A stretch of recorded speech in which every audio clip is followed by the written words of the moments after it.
Hello students, कैसे हैं आप लोग। अभी हम लोग जा रहे हैं न्यू चैप्टर स्टार्ट करने, जिसका नाम है क्या, chemical effect of electric current. ये हमारे चैप्टर का नाम है। तो सबसे पहले आखिर ये chemical effect of electric current जो आपको चैप्टर नंबर 14 है, तो इस चैप्टर का मीनिंग क्या है। ये word chemical effect of electric current, इसका मीनिंग क्या होता है। तो देखिए इसका मीनिंग क्या होता है। किसी भी लिक्विड से, ध्यान सुनिएगा, किसी भी लिक्विड से अगर हम इलेक्ट्रिक करंट पास कराते हैं, उस लिक्विड के अंदर में केमिकल रिएक्शन, केमिकल चेंज होता है, यानी केमिकल चेंज होता है। इसीलिए इसका नाम पड़ा है क्या, chemical effect of electric current. Chemical effect of electric current मतलब इलेक्ट्रिक करंट का केमिकल के ऊपर में effect. Chemical effect of electric current मतलब केमिकल के ऊपर में इलेक्ट्रिक करंट का क्या इफेक्ट होता है, उसको हम लोग जानेंगे।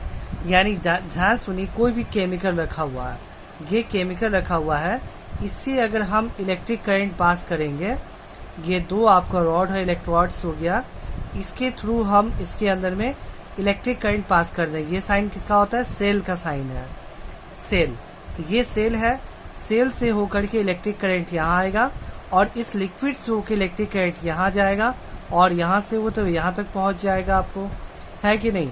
तो ये यहाँ से यहाँ तक करंट, यहाँ से यहाँ तक आया और उसके बाद ये लिक्विड से होकर करंट पास किया और फाइनली यहाँ तक आया, यहाँ से करंट यहाँ पहुँच गया। यानी यहाँ से करंट स्टार्ट करता है मूव करना और छोटे वाले पे जाके पहुँचता है, ठीक है। तो इस लिक्विड से जब इलेक्ट्रिक करंट पास करता है, इस लिक्विड के अंदर में केमिकल रिएक्शन होता है और इस केमिकल रिएक्शन, यही केमिकल रिएक्शन हो रहा है। तो ये केमिकल रिएक्शन किसके कारण हो रहा है, ये जो आपको इलेक्ट्रिक करंट इससे पास हुआ उसके कारण हो रहा है। इसीलिए इसका नाम पड़ा है क्या, चैप्टर का, chemical effect of electric current. यानी इस चैप्टर में हम लोग पढ़ेंगे कि किसी भी लिक्विड से अगर हम इलेक्ट्रिक करंट पास कराते हैं तो उस लिक्विड में किस तरह का केमिकल चेंज होता है, उसके बारे में बात करेंगे। अब बात है क्या, पहले समझ लीजिए केमिकल रिएक्शन किसे बोलते हैं। केमिकल रिएक्शन, ध्यान से मेरी बात समझिए, केमिकल रिएक्शन किसे बोलते हैं। तो केमिकल रिएक्शन में क्या होता है आपको, कि कोई भी न्यू प्रोडक्ट फॉर्म करे। जैसे कि कोई भी नया प्रोडक्ट, अगर आप मान लेते हैं कि ए और बी को अगर आप रिएक्ट करवाते हैं तो एक नया प्रोडक्ट सी बनता है। इस सी का प्रॉपर्टी ए और बी से टोटली डिफरेंट होगा, तो हम इस तरह के रिएक्शन को बोलेंगे क्या, केमिकल रिएक्शन बोलेंगे। या दो से अधिक चीज मिल करके एक या एक से ज्यादा प्रोडक्ट बनाता है, तो इस तरह के रिएक्शन को बोलते हैं केमिकल रिएक्शन। सी और डी का प्रॉपर्टी ए और बी से टोटली डिफरेंट होना चाहिए, तो इस तरह के रिएक्शन को बोलते हैं क्या, chemical reaction. For example H2 plus O2 मिल के बनता है H2O, तो ये केमिकल रिएक्शन हुआ। क्यों, ये H2 क्या हो गया, गैस हो गया, O2 भी ऑक्सीजन गैस हो गया। ये दोनों जब कंबाइन होता है तो बनाता है क्या, आपका H2O, दैट मीन्स वाटर, जो कि लिक्विड स्टेट में होता है। इस वाटर का प्रॉपर्टी इस दोनों से टोटली डिफरेंट होता है, इसलिए क्या हो गया, आपका केमिकल रिएक्शन हो गया। तो किसी भी लिक्विड से जब इलेक्ट्रिक करंट पास करता है तो एक नया तरह का प्रोडक्ट फॉर्म करता है, इसको हम बोलते हैं क्या, केमिकल रिएक्शन बोलते हैं, ठीक है। तो देखिए यहाँ इसका chemical effect of electric current का क्या डिफिनेशन होता है। The passing of electric current through a conducting liquid, यानी किसी भी कंडक्टिंग लिक्विड से होकर अगर इलेक्ट्रिक करंट पास करे, जैसे यहाँ देखिए इस बीकर में कंडक्टिंग लिक्विड भरा हुआ है, उससे होकर इलेक्ट्रिक करंट पास कर रहा है। तो passing of electric current through a conducting liquid normally causes chemical reaction. तो यहाँ पे क्या होता है, आपका इस लिक्विड से इलेक्ट्रिक करंट पास करने के कारण क्या होता है, केमिकल रिएक्शन होता है। And the resulting effect of reaction are known as chemical effect of electric current. और ये जो आपको होता है, इसके इलेक्ट्रिक करंट पास करने के कारण जो केमिकल में जो इफेक्ट होता है उसको बोलते हैं क्या, chemical effect of electric current बोलते हैं, ठीक है। तो मेनली इस चैप्टर में हम लोग को पढ़ना है क्या, लिक्विड से इलेक्ट्रिक करंट को पास कराते हैं तो उससे क्या इस लिक्विड के ऊपर में इफेक्ट आता है, ठीक है, उसके बारे में पढ़ना है। और भी कुछ टॉपिक पढ़ना है, हम एक एक करके डिस्कस करते हैं। तो आइए बुक से हम लोग देखते हैं क्या पढ़ना हम लोग को। तो बुक का नाम है क्या, टॉपिक का नाम है क्या, chemical effect of electric current. आइए देखते हैं हम लोग इसमें क्या पढ़ना है। Your Elder might have caution you against the touching an electric appliance with the weak hand. But do you know why it is dangerous to touch an electric appliance with weak hand? आप लोग के जितने भी बड़े आदमी होते हैं घर में जो है वो आपके भींगे हुए हाथों से आपको ये कोई भी इलेक्ट्रिक का चीज पकड़ने से मना करते होंगे, लेकिन ऐसा क्यों करते हैं ये पता है आपको? ठीक है, ये क्वेश्चन पूछ रहा है, तो जवाब बताइए क्या है इसका आंसर। वीट हैंड वाटर जो होता है is a conductor of electricity. ठीक है, और आपका हाथ अगर आपका हाथ में पूरा पानी लगा हुआ है तो आप किसी भी स्विच को पकड़िएगा तो वो स्विच से इजीली आप करंट फ्लो हो जाएगा, आपके बॉडी में करंट फ्लो करना स्टार्ट कर देगा। कैसे? वो वाटर जो होता है आपके हाथ और इलेक्ट्रिक की करंट के बीच में कंडक्टर का काम करेगा और इस कारण वो आपको जो होता है इलेक्ट्रिक शॉक लगेगा। इसीलिए कभी भी वीक हैंड से हम लोग को स्विच या इलेक्ट्रिक अप्लायंसेस को नहीं छूना चाहिए। We have learn earlier that the materials which allow the electric current to pass through them are good conductor of electricity. On other hand, the material which do not allow the electric current to pass through are called poor conductor of electricity. यानी कहने का मतलब है क्या कि वो material जो अपने से होके इलेक्ट्रिक करंट को फ्लो करना अलाउ करता है वो क्या होता है? Good conductor of electricity. उसके बाद ऑन द अदर हैंड वैसा मटेरियल जो कि अपने से होके इलेक्ट्रिक करंट को फ्लो करना अलाउ नहीं करता, इसको कहते हैं क्या? Poor conductor of electricity. यानी कोई भी मटेरियल को हम लोग दो पार्ट में कन्वर्ट कर सकते हैं। एक हो गया क्या? गुड कंडक्टर ऑफ इलेक्ट्रिसिटी, और सेकेंड हो गया क्या? Poor conductor of electricity.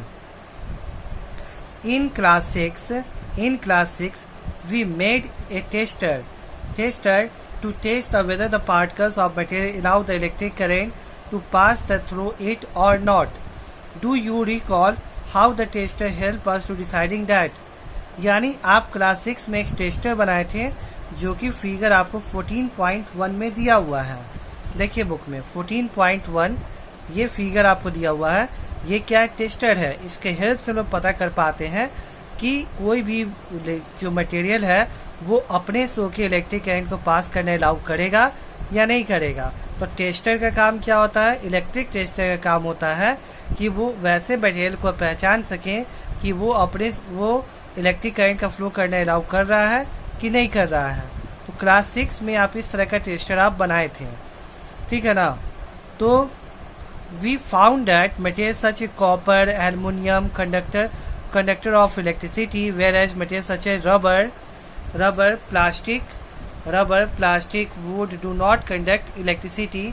However, so far we use our tester to test the materials which are in solid state.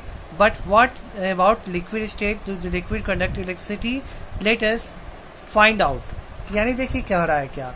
ये जो दोनों कंडक्टर है इससे हम पता कर सकते हैं कोई सॉलिड चीज हो उसको हम पता कर सकते हैं कि वो आपको गुड कंडक्टर ऑफ इलेक्ट्रिसिटी है या फिर नहीं है आपको। जैसे कि ये आपको कंडक्टर हो गया।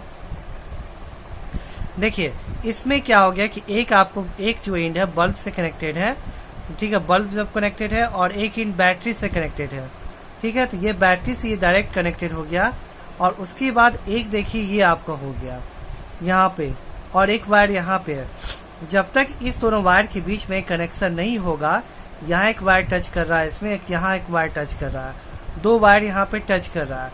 जब तक इस दोनों वायर में आपस में कनेक्शन नहीं होगा ये बल्ब ग्लो नहीं करेगा।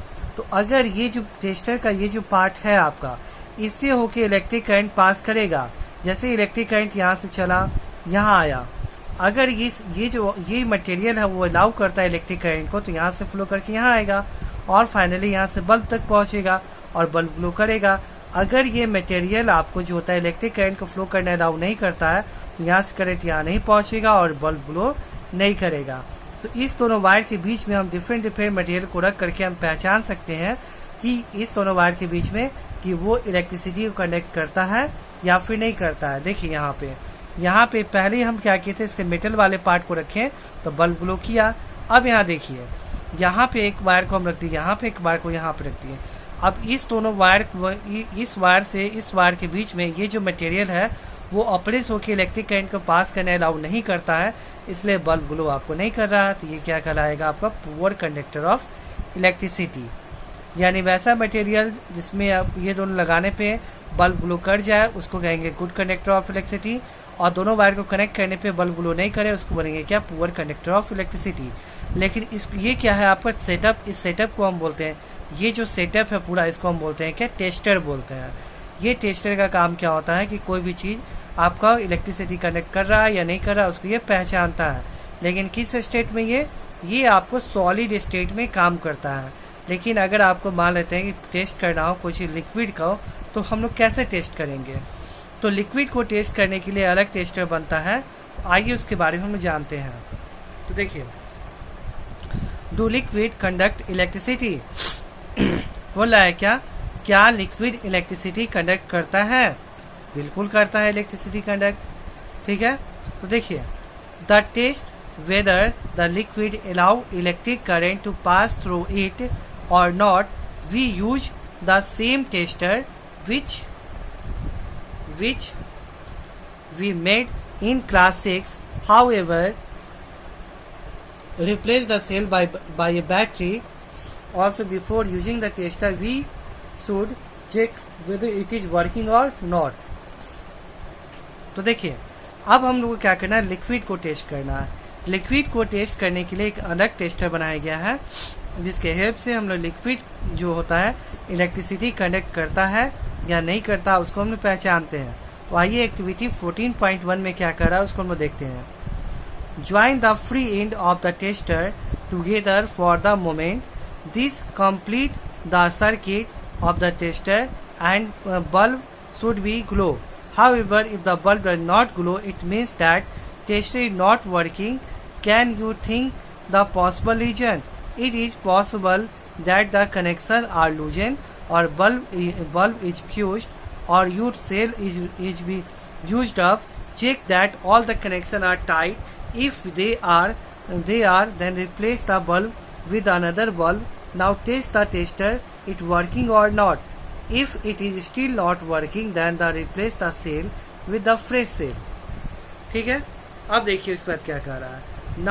Now that the tester is working, let us use the test the various liquid. तो आइए हम लोग टेस्टर के बारे में देखते हैं कॉपी पे। देखिए, टेस्टर कैसा होता है। लिक्विड को चेक करने के लिए जो टेस्टर हम बनाते हैं उसमें हम क्या करते हैं, एक बल्ब को लगाते हैं, ये इलेक्ट्रिक बल्ब हो गया। उसके बाद यहाँ पे एक ऐसे पॉइंट हो गया, दूसरा एंड ये हो गया। अब इस दोनों एंड को एक बीकर के अंदर हम डाल देते हैं, ये एक एंड हो गया, दूसरा एंड ये हो गया। अब ये दोनों जब तक आपस में कनेक्टेड नहीं होगा ये बल्ब ग्लो आपको नहीं करेगा। ठीक है, ये दोनों आपस में, जब तक ये दोनों पॉइंट आपस में कनेक्टेड नहीं होगा बल्ब ग्लो नहीं करेगा। तो कोई भी लिक्विड अगर हम यहाँ भर देते हैं, मान तो ये लिक्विड यहाँ पे भर दिए, अगर ये लिक्विड इलेक्ट्रिसिटी को अपने शो के अलाउ करता है पास करना, तो यहाँ से लोग इलेक्ट्रिसिटी यहाँ ट्रेवल करेगा। जैसे ही इलेक्ट्रिसिटी यहाँ से इलेक्ट्रिक करंट निकला, ओह सॉरी यहाँ पे आपको एक कनेक्शन डालना भूल गया। हाँ, ये आपको जो हो गया बैटरी सेल हो गया। ये सेल और बैटरी में क्या डिफरेंस होता है, देखिए, एक ये इसको हम बोलते हैं क्या, सेल बोलते हैं। और अगर हम इसमें एक ये हो गया सेल और इसी में हम एक और ऐसे लगा देंगे तो ये बन जाएगा क्या, आपका बैटरी बन जाएगा। ठीक है, एक सेल ये और दूसरा सेल ये, या दो से अधिक सेल को आपस से मिलाने पे बनता है क्या, बैटरी। ये सिंगल इसको बोलते हैं क्या, सेल बोलते हैं, और इसको बोलेंगे क्या, बैटरी बोलते हैं। ठीक है, तो यहाँ पे हम सेल लगा दिए। आप चाहिए तो इसमें एक और सेल लगा सकते हैं तो बन जाएगा क्या, बैटरी। इस बैटरी से देखिए यहाँ से होके हमेशा बड़े वाले से इलेक्ट्रिक करंट निकलता है। देखिए ध्यान रखिएगा, हमेशा बड़े वाले से इलेक्ट्रिक करंट निकलता है और छोटे वाले तक जाता है। तो यहाँ से इलेक्ट्रिक करंट निकला, यहाँ से होते हुए बल्ब से ग्लो होते हुए इलेक्ट्रिक करंट यहाँ आया, यहाँ पहुंचा। ठीक है, और यहाँ से यहाँ पहुंचा और फाइनली इलेक्ट्रिक करंट यहाँ आ जाएगा आपको। ठीक है, लेकिन अगर बाय द वे ये इलेक्ट्रिसिटी को कंडक्ट नहीं करता है बल्ब, तो यहाँ से इलेक्ट्रिसिटी आपको निकलेगा ही नहीं, क्योंकि जब तक इलेक्ट्रिक करंट को फ्लो करने का यही शर्त होता है कि ये क्लोज सर्किट होना चाहिए।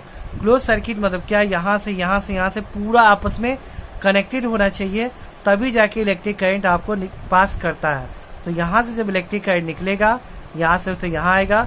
अगर ये जो लिक्विड है इलेक्ट्रिक से कनेक्ट नहीं करता अपने से होकर के, तो यहीं तक आपको यहाँ से आपको करंट निकलेगा ही नहीं और ये बल्ब ग्लो नहीं करेगा। तो अगर ये लिक्विड इलेक्ट्रिसिटी कनेक्ट करता है तो बल्ब ग्लो करेगा, अगर नहीं करता तो बल्ब ग्लो नहीं करेगा। इस बेसिस पे ये वर्क आपको करता है। तो ये आपको लिक्विड को टेस्ट करने के लिए आपको ये टेस्टर है। अब बात है क्या कि आपको ये टेस्टर कभी कभी नहीं काम करता है, उसके पीछे क्या रीजन है। ठीक है, आपसे शायद क्वेश्चन भी पूछा जाएगा, what is the reason behind tester is not working. अगर आपका टेस्टर वर्क नहीं करता है तो उसके पीछे क्या रीजन है। तो उसके पीछे ये रीजन हो सकता है, पहला कि आपका ये बल्ब फ्यूज हो सकता है, सारा कुछ कनेक्टेड हो, बल्ब फ्यूज हो सकता है, पहला रीजन हो गया। सेकेंड रीजन ये आपका कनेक्टिंग वायर है, ये कनेक्टिंग वायर जो होता है वो कहीं से कटा हो या खराब हो, इलेक्ट्रिसिटी कनेक्ट नहीं कर पा रहा हो, दूसरा रीजन हो गया। तीसरा रीजन ये सेल जो यहाँ आप लगाए हैं या बैटरी आप यहाँ जो लगा रहे हैं ये ऑलरेडी यूज आप पहले ही कर चुके थे, अब इसमें और ज्यादा ताकत नहीं है, क्षमता नहीं है कि इलेक्ट्रिक करंट को बाहर निकाल सके। तो इसको बैटरी यूज कर चुके हैं तो वो आप यहाँ लगाए हैं, तो उसके कारण भी आपको वर्क नहीं करेगा ये, ठीक है ना। या फिर ये जो लिक्विड है वो आपको इलेक्ट्रिसिटी कनेक्ट नहीं करता है। तो ये 4-5 रीजन है जिसके कारण बल्ब ग्लो आपका नहीं करेगा। ठीक है, तो आइए अब हम एक्टिविटी 14.2 देखते हैं क्या बोल रहा है। देखिए activity 14.2, collect a few small plastic और rubber caps of discarded bottle and clean them. Pour 1 tablespoon of lemon juice and vinegar in one of cap. Bring you tasted over the cap and let the end of taster deep into the lemon juice vinegar shown in the figure 14.2. Take care that end are not more than 1 cm apart, but at the same time do not touch each other with the bulb. ठीक है, देखिए यहाँ पे क्या कर रहा है। Of the, यहाँ देखिए, of the tester glow does the lemon juice of vinegar conduct electricity. How do you classify lemon juice और विनेगर ए गुड कंडक्टर और पुअर कंडक्टर। तो देखिए यहाँ पे क्या कर रहा है, ये आपको है, इसमें आपको क्या करना है कि आपको लेमन जूस डालना है, विनेगर डालना है और जो भी टेस्ट करना चाहते हैं इसके अंदर में डालिए। अगर बल्ब ग्लो करेगा तो इलेक्ट्रिसिटी कंडक्ट कर रहा, बल्ब ग्लो नहीं करेगा तो इलेक्ट्रिसिटी कंडक्ट नहीं कर रहा। तो क्या होगा जब विनेगर इसमें डालेंगे या फिर लेमन जूस डालेंगे। तो एक बात जान लीजिए, विनेगर और लेमन जूस दोनों एसिड होता है, ठीक है ना। और याद रखिए कि acid, base and salt are the good conductor of electricity. ठीक है, आप ध्यान रखिएगा, हम लिख रहे हैं यहाँ पे, ध्यान रखिएगा। Acids, bases and salt are the good conductor of electricity। इस बात को ध्यान रखिएगा, एसिड, बेस और सॉल्ट जो होता है वो क्या होता है, गुड कंडक्टर ऑफ इलेक्ट्रिसिटी होता है। इसके अंदर में आप विनेगर डालिएगा, लेमन जूस डालिएगा, दोनों ही एसिड होता है, इसीलिए वो बहुत अच्छे से इलेक्ट्रिक करंट को पास कराएगा और वो क्या होगा, आपका गुड कंडक्टर ऑफ इलेक्ट्रिसिटी होगा। ठीक है, तो देखिए यानी ध्यान रखिएगा कि अगर एसिड, बेस, सॉल्ट को अगर हम टेस्टर के अंदर डालेंगे तो वो क्या होगा, आपका गुड कंडक्टर ऑफ इलेक्ट्रिसिटी होगा। when the liquid between the two end of the tester allow the electric current to pass, the circuit of the tester become complete. Electric current flow to the circuit and bulb glow. When the liquid does not allow the electric current to pass, the circuit tester not complete and bulb glow not glow. वही बता चुके हैं, वही चीज बता रहे हैं यहाँ पे इस फिगर में। इस फिगर में बता रहा है कि यहाँ से होके इलेक्ट्रिक करंट, यहाँ से होके यहाँ देखिए, यहाँ से बड़े वाले से निकलेगा इलेक्ट्रिक करंट, ऐसे हुआ तो यहाँ आएगा, यहाँ से इस लिक्विड से होके यहाँ आएगा, यहाँ से होकर के यहाँ होकर के बल्ब ग्लो करेगा, यहाँ आ जाएगा। तो ये आपको जो होता है इलेक्ट्रिसिटी यहाँ से कब निकलेगा, जब ये वाटर जो ये कोई भी लिक्विड है वो इलेक्ट्रिसिटी को कंडक्ट अपने से होकर कर पाएगा, तभी जाके यहाँ से इलेक्ट्रिक करंट निकल के यहाँ से फ्लो करके यहाँ पे आएगा।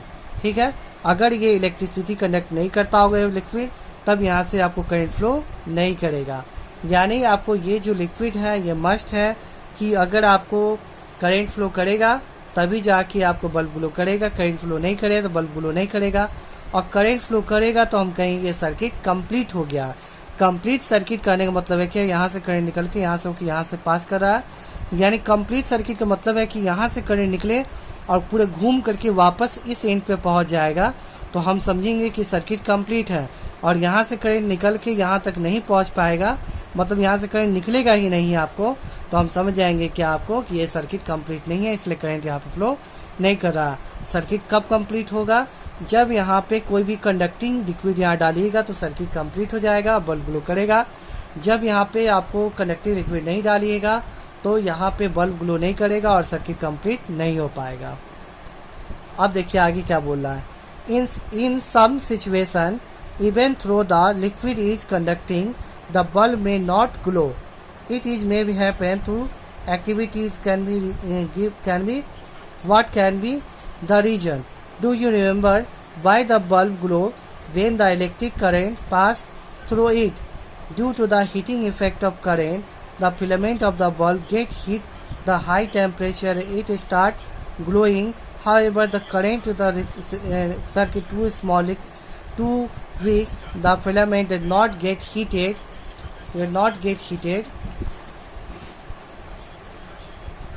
sufficiently and did not glow. And why the current is circuit weak? देखिए क्या बोल रहा है। देखिए कभी कभी ऐसा होता है, आपको कभी कभी ऐसा होता है कि ये लिक्विड इलेक्ट्रिसिटी कंडक्ट करता है, उसके बाद भी बल्ब ग्लो नहीं करता। उसके पीछे क्या रीजन है? ये आपका टॉपिक है।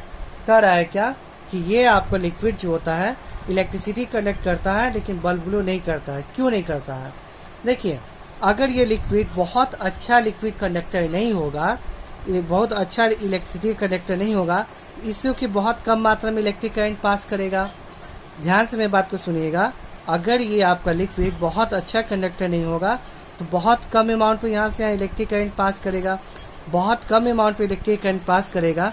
इस बल्ब को बहुत कम अमाउंट में आपको करंट मिल पाएगा। आखिर बल्ब ग्लो कैसे करता है? देखिए पहले ये आपका जो होता बल्ब है, ये बल्ब है आपका, तो आखिर ये बल्ब आपको ग्लो कैसे करता है? देखिए यहाँ से इलेक्ट्रिक करंट जब पास करता है, आप किसी भी चीज़ में देखिए, किसी भी चीज़ से अगर इलेक्ट्रिक करंट पास करता है तो उसके अंदर में क्या डेवलप होता है? हीट डेवलप होता है। कैसे? आप बोले सर कैसे माने? तो आप देखिए मोबाइल का आप चार्जर जब लगाते हैं, ये प्लग में आप चार्जर लगाते हैं मोबाइल को चार्ज करने के लिए, और जब चार्जर को जब चार्ज हो जाता है, मोबाइल चार्जर जब बाहर निकल, चार्जर गर्म हो जाता है कि नहीं? मोबाइल भी गर्म हो जाता है। आखिर गर्म कैसे हो जाता है? क्योंकि मोबाइल और चार्जर से इलेक्ट्रिक करंट पास करता है, इस कारण मोबाइल और चार्जर दोनों गर्म हो जाता है। तो एक बात ध्यान रखिएगा, किसी भी चीज़ से इलेक्ट्रिक करंट पास करता है तो वो गर्म हो जाता है। ठीक है, तो यहाँ पे ये बल्ब है, ये बल्ब में फिलामेंट लगा रहता है, तो फिलामेंट जो होता है इसी होकर इलेक्ट्रिक करंट पास करता है। तो देखिए जिसका जितना ज़्यादा रेजिस्टेंस होता है, यानी इलेक्ट्रिक करंट को रोकने की क्षमता, ये सब हायर क्लास में पढ़ना है, लेकिन आपको थोड़ा सा समझाने की कोशिश कर रहे हैं कि किसी भी मटेरियल से होके इलेक्ट्रिक करंट पास करता है, उसमें कितना हीट डेवलप करेगा वो किस बात पे डिपेंड करता है? वो डिपेंड करता है आपको कि वो डिपेंड करता है कि उसका रेजिस्टेंस कितना है, कि वो कितना चीज़ करंट को रोक सकता है अपने से होके पास करने में। ठीक है ना? ध्यान से मेरी बात फिर सुनिए कि किसी मटेरियल में कम हीट डेवलप होता है, किसी मटेरियल में ज़्यादा हीट डेवलप होता है जब इलेक्ट्रिक करंट पास करता है। क्यों? तब क्यों? इसके पीछे ये रीज़न है कि जैसे वो मटेरियल जिसका रेजिस्टेंस ज़्यादा होता है उससे होके इलेक्ट्रिक करंट पास करता है तो ज़्यादा वो हीट होता है, जबकि वैसा मटेरियल का रेजिस्टेंस का वैल्यू कम होता है उससे होके इलेक्ट्रिक करंट पास करता है तो उसमें हीट कम डेवलप होता है। तो बल्ब जो होता है टंगस्टन मेटल का बना रहता है, तो इसका रेजिस्टेंस बहुत हाई होता है। हाई रेजिस्टेंस होने के कारण इससे जब इलेक्ट्रिक करंट पास, हाँ, तो इससे क्या होगा कि जितना ज़्यादा मात्रा में इलेक्ट्रिक करंट से फ्लो करेगा, इसका रेजिस्टेंस बहुत हाई होता है, इसलिए ग्लो करने लगता है। ठीक है, इसे ग्लो करने लगता है। लेकिन बात यहाँ पे ये है आपको कि तो यानी इसको ग्लो करने के लिए, जब इलेक्ट्रिक बल्ब है इसको ग्लो करने के लिए बहुत ज़्यादा आपको अमाउंट ऑफ इलेक्ट्रिक करंट का रिक्वायरमेंट होता है। क्यों?